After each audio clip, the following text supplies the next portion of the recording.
Joining me now is Oregon Democratic Senator Jeff Merkley. He sits on the Senate Foreign Relations Committee.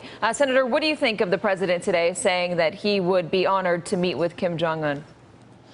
Well, Katie, I was very disturbed by his use of the phrase honored, but I'm also disturbed by the policy whiplash.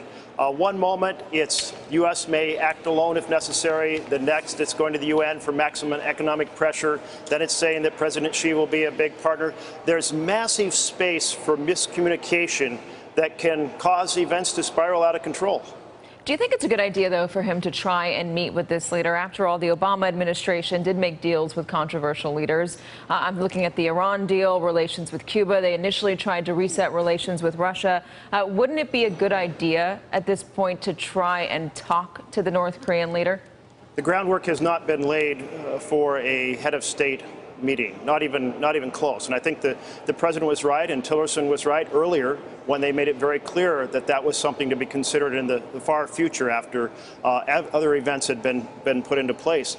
But right now, if North Korea is looking at this set of comments and they're thinking about potential for negotiations or conversations, their actions may be very different than if they're thinking about the possibility of an American military response. And this is where the possibility of miscommunication, sending signals that are confusing, could cause a situation that's very precarious to end up in a disaster. Senator Merkley, what would you advocate? Would you advocate the harder line, or would you advocate taking a softer line to try to talk to him? I do think it's right to have China apply maximum pressure. China is the one that controls the border with North Korea. They're the ones that can shut down the smuggling. They're the ones who can enforce the sanctions. They're the ones who can send the communication, not just through the China Daily, which they have done, saying that North Korea has to end its nuclear provocations, but they can send that signal privately and forcefully as well. So that is a key piece of this puzzle. I'm not privy to really the details of how much we believe China is going to play that role, but certainly that is a key component in making the sanctions effective. In other news, President Trump told Bloomberg today that he's considering breaking up the banks, looking into a 21st century Glass-Steagall. Is that an area where you can find common ground with the president? Yeah, I think that's very possible we can find common ground. We need to make sure we don't return to the Wall Street casino that made big bets on derivatives with deposits, with American citizens' deposits. That was a highly precarious place to be. If you want to make those kinds of bets, you should be in a wealth management fund, not in a bank. That was the point of the Volcker Rule that I championed with Senator Carl Levin, former Senator Carl Levin. But I think the clarity of a 20th century Glass-Steagall or 21st century Glass-Steagall would be very useful. Are you going to be reaching out to the White House to try and work with them on something like that? I certainly, I think I will. Yes, Katie. On health care, it seems like the House is coming closer to reaching a deal. If it makes it to the Senate, what are your red lines?